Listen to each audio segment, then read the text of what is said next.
Unity in Messiah.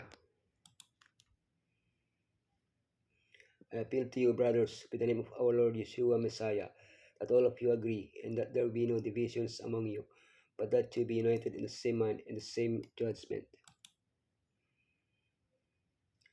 After greeting the Corinthians and praising them for their spiritual growth, Paul goes on to address the first of the problems affecting the church, the lack of unity. Throughout the epistles to the Corinthians and others that Paul wrote, we see how he gives us guidelines to solve this problem, which can also affect churches today.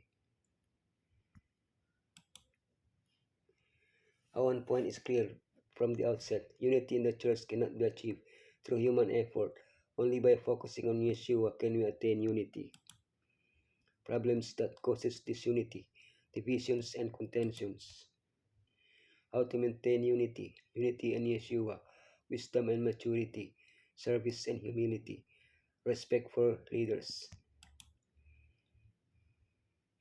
Problems that cause disunity, divisions and contentions. I appeal to you, brothers, with the name of our Lord Yeshua Messiah, that all of you agree in that there be no divisions among you, but that you be united in the same mind, in the same judgment. What were the divisions that existed in the church of Corinth? Various leaders had passed through Corinth, and each believer had his favorite preacher, Paul, Apollos, Peter. This had reached the point of generating disputes among them. Without realizing that they were all preaching a common message, they focused on irrelevant aspects. Slowly, the life of the church was affected. The lack of unity distorted the celebration of the Lord's Supper, and they even went so far as to sue each other in court. How to maintain unity? Unity in Yeshua.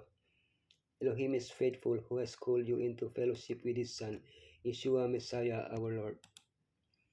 Is Messiah divided? Was Paul crucified for you? Or were you baptized in the name of Paul? With these questions, Paul wants to make them reflect. Unity can only be achieved by having Yeshua as our Lord.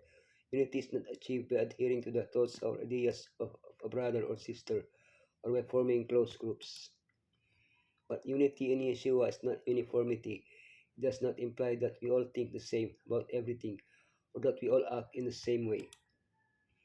Small differences of opinion, the different gifts that each one has, when they are centered on Messiah, instead of generating disunity, generate unity. Unity in the church is only achieved by dying to self and living for Yeshua. Wisdom and maturity. Brothers and sisters, I could not address you as people who live by the Spirit, but as people who are still worldly, mere infants in Messiah. Paul calls immature Christians children in Messiah, carnal. These types of Christians focus more on people than on Yeshua. When undue importance is given to some leaders at the expense of others, groups form that divide the church. This is a result of immaturity. Therefore, Paul invites us to reach maturity in Messiah. Immature, they are like children. Mature, they are adults. They fed on milk. They eat solid food. They are carnal. They are spiritual. They are swayed by the opinions of others. They have spiritual discernment, service, and humility. This then is how you ought to regard us as servants of Messiah and as those entrusted with the mysteries Elohim has revealed. Just as today, in the first century, people were divided by political, philosophical, religious, and other beliefs.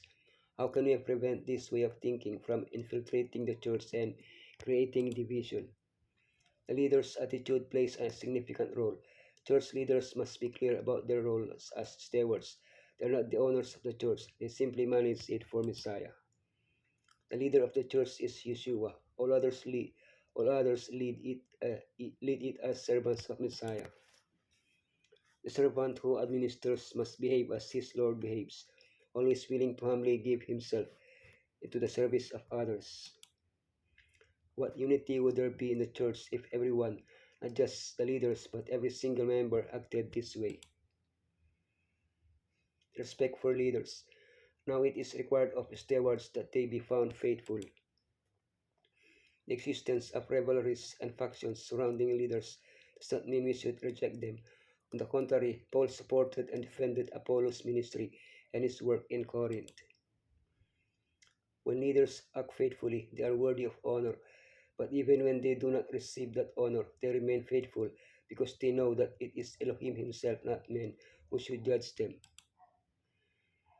Christian leaders follow in the footsteps of Yeshua by being willing to suffer for their brothers and sisters, and even if necessary, to die for their ministry.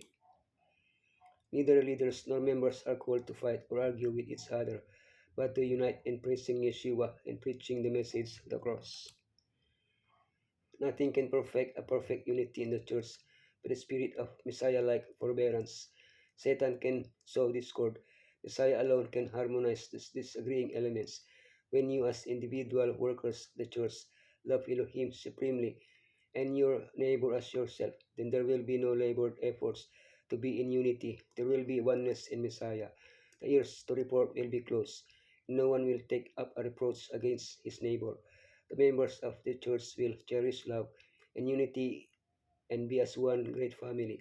Then we shall bear the credentials to the world that will testify that Elohim has sent his Son into the world.